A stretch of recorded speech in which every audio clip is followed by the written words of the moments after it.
The Monster of Canterlot, Chapter 11. After the first day, the girls were all very tired and were shy at Twilight's old quarters. Rainbow's hooves were still wrinkled from holding a wet rag all day long, and she never wanted to see a maid's frilly skirt again. Applejack did indeed love to cook, but sharing a kitchen with a screaming French chef and dodging a bouncy peking pie was very tiring, especially when she was made to clean the pans after whatever it was that Chris ate for breakfast. She was exhausted. At least Pinky was happy. She got to spend all day with one of her best friends in the royal kitchen. She couldn't have been happier. Fluttershy was also quite pleased. Thanks to Chris and Philomena, the animals in the gardens had warmed up to her very quickly. Rarity, by far, was the most miserable. She couldn't understand why she was being punished by being forced to serve the very creature that had started the fight to begin with. He was the one who came crashing through the bushes and demanded to be fed. Was it their fault that he looked like some crazed monster? Even more, she couldn't understand why so many of the staff loved him so much if he used a wooden sword on them whenever they stepped out of line. Yeah, I don't quite get why every pony likes him either, Rainbow Dash said. I don't know. I think he's nice, Fluttershy defended. He helped me with all the animals in the gardens. I couldn't take care of them otherwise. He probably just wanted to make sure they were healthy enough for him to eat, Rarity pointed out. Is that what was in those pans? Applejack asked. I think. I'm gonna be sick. Yes, bacon and ham both are made from pigs, Rarity informed them. I have no doubt he's devoured more than his fair share of helpless animals. Oh, but lots of animals at my home need to eat meat. Some animals just can't help it, Fluttershy offered as a counterpoint. Even so, Rarity was running out of arguments. I just don't think I could trust any pony so proud of their own destructive words. Twilight, who had been quietly listening, had finally had enough. Just stop it. With the exception of Fluttershy, none of you are even giving him a chance. The crossbow bolt in the door isn't really my story to tell, but I will tell you it was put there the day after we all met. The wooden sword, which was a gift from King Confront, was a training tool used by Chris and Shiny while I was being tutored by the princess. When he said he used it on ponies who got out of line, he meant any pony who he caught spreading rumors about Celestia, or even mentioning the name Nightmare Moon. He wants to make sure both Luna and Celestia are happy. Twilight stood from the bed she was laying on. Now, if you ladies will excuse me, I'm going to go see my cousin.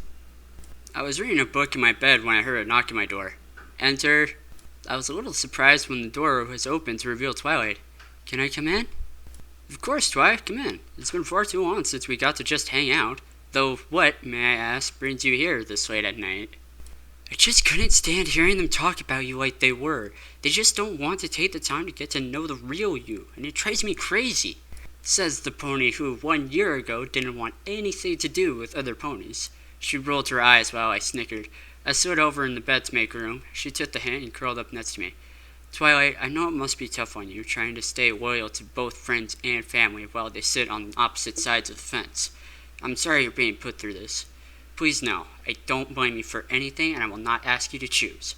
I reached over to my nightstand and handed her a book that was resting on it. Thank you. She levitated the book from my hands and began reading. We lay there in silence. We read till we fell asleep. The whole time I couldn't help but absent-mindedly stroke her mane and occasionally scratch behind the ears. It wasn't long before we both drifted into Luna's realm. What's going on here? Rarity's shrill scream woke Twilight and I both with a jolt that assured there was no going back to sleep. What have you done to Twilight? Huh?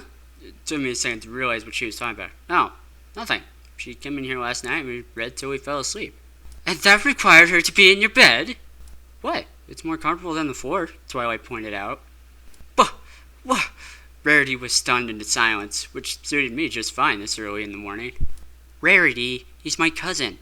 I've known Chris since he first arrived. He and Shiny played together every day. My own parents consider him a member of the family. He would never do anything bad to me. Right.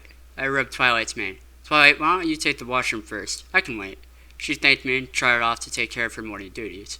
I turned to address Rarity. Bunny was standing quietly behind her, trying to kill her with a glare. I don't care if you think of me as an animal, but don't you dare try to insult my integrity again. I have done nothing untoward to any pony, and I will not have such rumors spread. Do I make myself clear? Rarity could only look at me with wide-eyed terror. She managed to nod. Bunny was watching the whole thing with a smug grin. Yes, Your Highness. Good. I'll get to work. After breakfast, which went without a hitch, I went back to my favorite spot in the gardens. While I was gone, Bunny decided to set the record straight. You need to give him a chance. All the princesses love him, and so does Twilight. Doesn't that mean something to you? I suppose so, Rarity thought to herself for a few seconds. Will you tell me why you like him so much? Bunny let out a deep sigh. Fine, if it will help you to understand him better. About 6 years ago, I was sitting under my tree, reading. Fluttershy was tending to the animals, which were being far more cooperative, with Philomena riding on her head again. After our discussion the day before, she had gotten far more comfortable around me.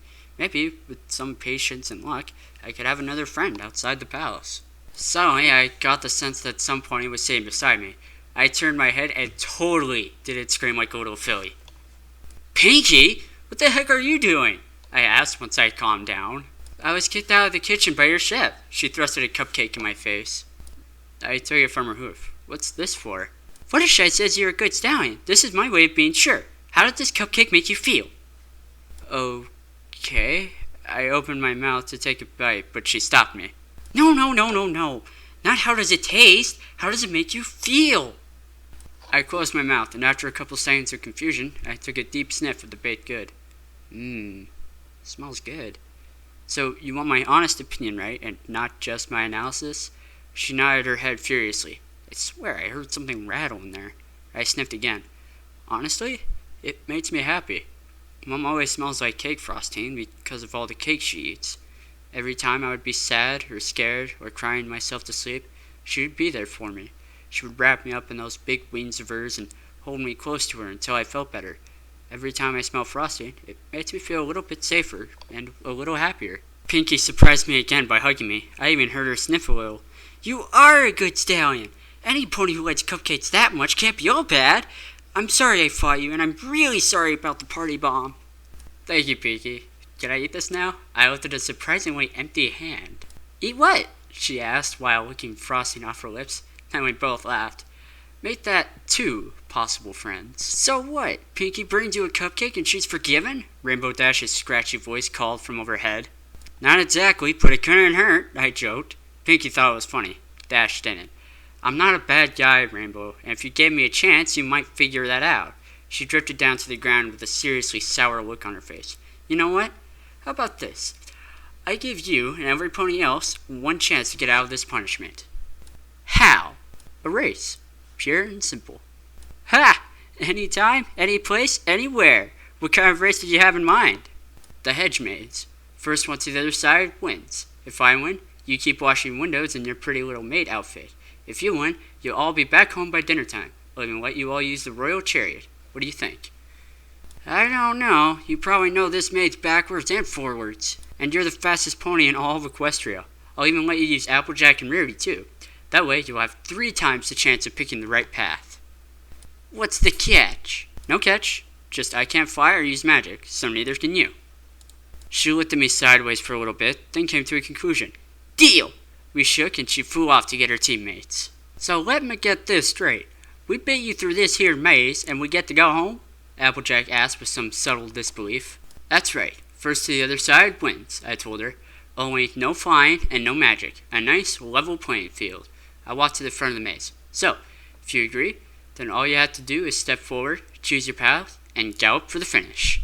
Easy, Rainbow said as she approached, followed by Applejack. Rarity followed soon after, but she seemed uncertain about something, and she kept looking at me. Twilight, Fluttershy, and Pinky were all waiting nearby. Pinky wasn't being allowed to compete because she's too pinky to be considered on a level playing field with any pony. Twilight, if you would be so kind.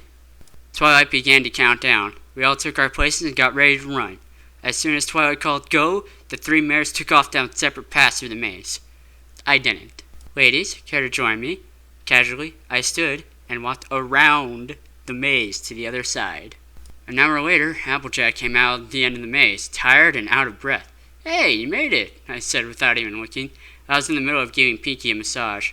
Twilight had already gone first and was sitting on the same bench Pinky and I were straddling. Fluttershy was next to her, talking quietly with the rabbit, though Philomena had returned to Celestia. Huh? How? Rainbow came out next, then Rarity. How the hay did you beat us? Rainbow asked as she flopped onto the grass. Simple. I never said anything about going through the maze. What? Why, you little... Applejack started but was cut off by giggling from overhead. "Now, honey, I don't think that's quite plain fair," Celestia said as she landed. "Maybe, but it was fun. How can I help you, Mom?" "Mr. Fancy Pants and Miss Flordes Lee are here for your fitting. I'm having them make a new suit for you. If I'm going to show you off to the world, I want you to look your best." "Fancy Pants? Fancy Pants is here?"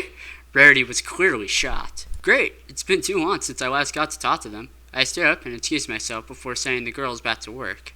Rarity and Twilight fell in behind me and Celestia, who led us all into the dining hall. There, as previously stated, was Fancy Pants and his wife, Miss Lee. "Mr. Fancy Pants, Miss Lee, I can't thank you both enough for coming on such short notice for this urgent order." "Think nothing of it, Princess. We consider it an honor to be selected for this order, especially if it's for our dear friend." "Friend? You're friends with the prince?" I think that was the first time she called me that. "Why, Miss Rarity, is that you? I believe we haven't met since your visit some months ago, if I recall correctly. Did you get a new job here in the palace, my dear?" "Well, Rarity is here simply to fill in temporarily as a favor. She'll be back in Ponyville soon enough," I told him. "You know, I've been told she's a very talented seamstress. Perhaps she could help you." "I am familiar with her work. I would welcome her assistance." "Excellent. Now, how about we get started? I also hope you don't mind some conversation while we do this." "Of course not, my boy. I've been wanting to ask about your incident in Ponyville, and this would be the ideal time." "All right, I'll leave you all to it then." Celestia bowed her head and left the room. "Thanks, Mom. I'll see you later." Luckily, we were able to get my measurements without me having to remove any clothing. Not that I was embarrassed or anything, but there were 2 mares in the room. Fancy took my measurements, Ford wrote them down, and Rarity began to make some preliminary sketches based on modern stallion styles. All the while, we talked about Fancy's business, joked about the skylight incident, and Rarity and Flora shared some girl talk. Everything was going well, up until the subject of the fight came up. "So, let me get this straight," Flora said in her elegant and graceful tones. "When you and your friends heard your younger sister said and I hate to use the word, Chris, but monster that wanted to eat them, thus you all ran off to defend your family and town from a supposed threat." "Yes, we did." Rarity, for the first time since, seemed to be ashamed of what she'd done. "While I can't follow your logic, however misguided it may have been, I cannot approve of any pony bringing harm to such a gentle colt." Fancy Pants and Flora had done quite an amazing job of being both angry and patient at the same time. "I am quite surprised that your only punishment was to be made to work within the palace. The princess's protective tendencies toward him that we have seen are anything to go by. You and your friends are lucky to still be breathing free air." "Yes, Twilight and Miss Dust Bunny have opened my eyes to what a mistake we made." "Well, that caught me by surprise." "But we are still forced to remain within the palace." "True, but in the end it is still a palace," Flora stated. "Absolutely, and even being forced to work here as you are still staying in a palace. Poor Christopher here has been trapped within these walls for... How long has it been, Chris?" 14 years. "My word, has it really been that long?" Fancy Pants was surprised, as were the 2 mares in the room. "Yeah, Celestia was afraid that if I were seen, ponies would be frightened and try to defend themselves." "Which was exactly what we did," Rarity sighed. "We never even gave you the chance to talk to us. It seems I was the real brute in all of this. Prince Chris, I am so very sorry for what I've done to you." "Thank you, Rarity, and you can just call me Chris if you like." And that was how I started the foundations of 3 new friendships.